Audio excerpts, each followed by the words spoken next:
Hello everybody and welcome to True Witness Paranormal. Tonight I am going to be looking here on Reddit and I am just going to be seeing what people have been saying here recently, and I'm going to be giving you my 2 cents on these posts. I am not going to do a full narrative read of these posts, simply going to point out just things that people are experiencing, things that people may find concerning or kind of spooky, and I'm just going to be giving you my 2 cents on those things. So how about we go ahead and let's just jump right into it. Right off the top of the bat, something that I have had a ton of experience with, unfortunately, is sleep paralysis. I do not like sleep paralysis, and I'm sure a lot of people probably would agree with me. It is not a very pleasant thing to experience. So whenever I hear people saying that they are struggling with different types of sleep paralysis, my heart really does go out to them, and I really do want to help in some way if possible. This one is unique. This one is different. So this person said that they watch videos while falling asleep, and their phone will be near them, and they will immediately go into sleep paralysis. They say that it's not so much that they see a freaky figure in the room or something like that. It's more like they see images, and if I'm understanding correctly, it seems like maybe these images are in their mind. Perhaps images like in a photographic kind of form being downloaded straight into their heads. I've experienced this kind of thing, but I never kind of like put that into the same bracket as sleep paralysis. Maybe because while I was having that moment of seeing a image coming into my mind, I wasn't aware of my body. Like, I wasn't actively thinking about my body being frozen in time or something like that. It's just, oh, I'm laying here, I'm having this vision, I see something unusual. Just this morning, whenever I woke up from a terrible dream, I had a vision of a woman with a really creepy smile looking at me. So what did I do? I immediately started praying against that and denouncing it in the name of Jesus Christ. Hey, I'm a Christian. You've been warned, okay? So that's what I do.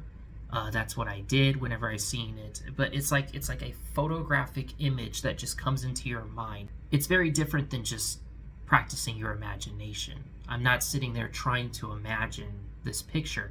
This picture comes into my mind as it would seem from somewhere else. And it seems like that might be what this person is describing. And in these moments, I am not moving my limbs. I am very still. But as soon as what the picture's gone, I'm like, oh wow, that happened, and sometimes I'll get up and I'll write about it or I'll pray about it or whatever I feel led to do. In this case, this person seems to be bothered by being aware of their body not moving during these kinds of visions. And it seems like they are more conscious of their bodies at the time that they are having these visions. And that is bringing some trouble to their minds, because it's like, wow, I'm seeing this vision, I'm seeing this thing, and I can't hardly move my hands. I can just barely move my fingers. Yeah, not something that I've really experienced personally. It could be paranormal. It could be brain stuff.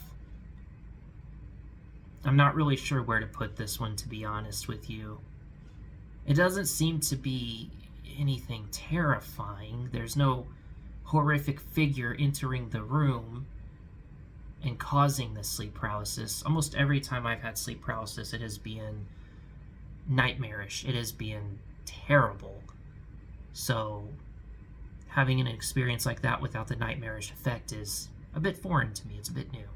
Also, the person reported smelling things while in this state of sleep paralysis, such as being able to smell whatever they are seeing in the vision that they are having. I've experienced phantom smells, but I don't know if I've experienced that while in sleep paralysis. I mostly experience auditory stuff whenever I am having sleep paralysis. Someone suggested maybe they should talk to a doctor or a sleep specialist. Probably a good idea, actually. It could be sleep paralysis with very realistic dreams or vivid dreams. Yeah. It doesn't always have to be paranormal, guys. But I would be more interested in knowing, like, what exactly are you seeing? What are the images? Is there anything that you can learn from these images? Is there any, like, like with dreams, we can kind of interpret dreams. Dreams seem to kind of craft a world for us that relay information to us based on the experience that we're having in waking life from day to day. So, are these images trying to tell you something? Do they feel more like someone from somewhere else is giving you information other than, just your own brain creating imagery to express itself, your feelings or whatever? Some stressful situation that you're going through at the moment. All right, guys, how about we move on to another post? Let's see what else I can find. So here's an experience of somebody visiting a familiar house, a house that they said was usually full of joy and happiness and all of that good stuff. But after a family member had passed, whenever they returned to that place, it didn't feel so happy and so full of joy anymore. Rather, it felt like this person had a heavy burden on their shoulders. And while this person was staying at that house for the night, they reported feeling like they had been watched the entire time. I'm not sure if this person believes that this could have been a spirit that caused that person's death, or if it's the spirit of the person who died himself. This person said that they stayed at the house to stay the night with his girlfriend. What are you doing? Get married. Put a ring on it. They reported that they've always been a bit of a skeptic, but this was something that was not so easy to brush off. So it must have been a very intense feeling that this person had picked up on while in this place. I'm not really sure if I want to go straight to saying that this is a haunting, which the title seems to suggest that the writer believes that it is. Maybe there really was something watching. There's always somebody watching. Put a ring on it. I mean, it could be that after a family member passed away, that's still very fresh in the writer's mind.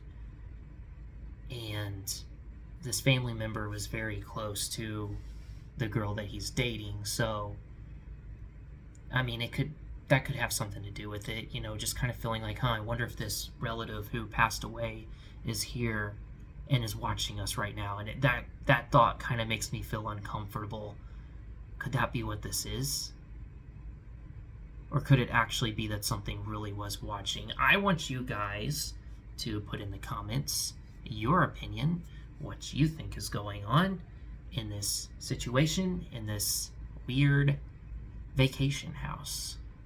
And also, don't take your girlfriend to bed. Get married. Okay, I'm done preaching. Somebody asked a very interesting question here on Reddit. They want to know why the weird, the freaky, the unusual, the paranormal always seems to be experienced at night. Well, I would say it's very common that these things are experienced at night, and it's very possible that a lot of these experiences are not truly paranormal, but simply our minds playing tricks on us. Like when you think you see a shadow move, but it's really just a trick of the mind. You're kind of scanning the room, and really we are kind of programmed and primed to be looking for danger. It's literally in our DNA. At least that's what some people say. So, you're looking around your room, it's dark, it looks like something moved, you're not really sure because you don't have a good visual on it. And so your mind starts kind of filling in the blank space where this lack of information is, if that makes sense. Now, it is not true that paranormal experiences always happen in the dead of night. Sometimes they happen during the day, and actually I would say probably quite commonly as well. I've actually had some pretty crazy paranormal experiences that happened during the day. One of the weirdest things I had experienced during my younger years, I was probably about, I don't know, 14 or 15, so young teenager, somewhere around in there. I woke up one morning, and I just want you to kind of understand like how my bed was set up. So there's my bed, and then there is a little shelf that was like above my head where I would put my water cup at night. So I woke up knowing that my parents were not home, and I knew that because they told me that they would not be home, the previous night. So I wake up in the morning, I know that they're not home, I know that I'm home alone, and as I wake up, I rub my eyes, and as I'm going down like this, I see out of the corner of my eye my cup of water come tumbling down and fall on the floor next to the bed. Immediately, my first thought was, whoa, what just happened? Whoa, whoa, whoa, whoa. It just totally blew my mind. This cup fell by itself, right? That's what I'm thinking. So I got up out of bed, and I'm just kind of like looking around. I'm like, whoa, there's nobody in here, So I cleaned the water up off of the floor, obviously. And as I was cleaning, I'm sitting there thinking, like, what could have made this cup fall? Did I hit the cup with my hand whenever I was, rubbing my eye? Maybe I came out too far and I hit the cup with my hand. I really don't know. I don't think that's what happened. It doesn't make sense that because I didn't stretch. It was just, like this. And then I see the cup fall. So what's really weird is it was like in my reach, but it wasn't close enough to my reach where this should have knocked it down. So that was a weird thing that happened during the day. Do you guys have any paranormal experiences that have happened during the day? If so, please tell me. Oh, yeah, and one time a ghost talked to me, like in an audible voice. Whenever I knocked on my grandparents' door in the middle of the day, they weren't home. But whenever I heard movement on the inside, I was dumb enough to ask, "Can you open the door?" And this voice replied to me, "No." Like a really low, wispy female voice. And it totally, like me and my brother both heard it at the same time, totally freaked us out. Broad daylight whenever that happened. So, yeah, paranormal stuff does happen during the day. But again, I want to hear your daytime paranormal experiences. Alright guys, I think that we're going to end this video right here. It's been a fun time, and I hope that you guys enjoyed this video. I hope that you really got something out of it. I feel like I maybe got a little bit of something out of it. Anyway guys, thank you so much for watching, and I will see you in the next one.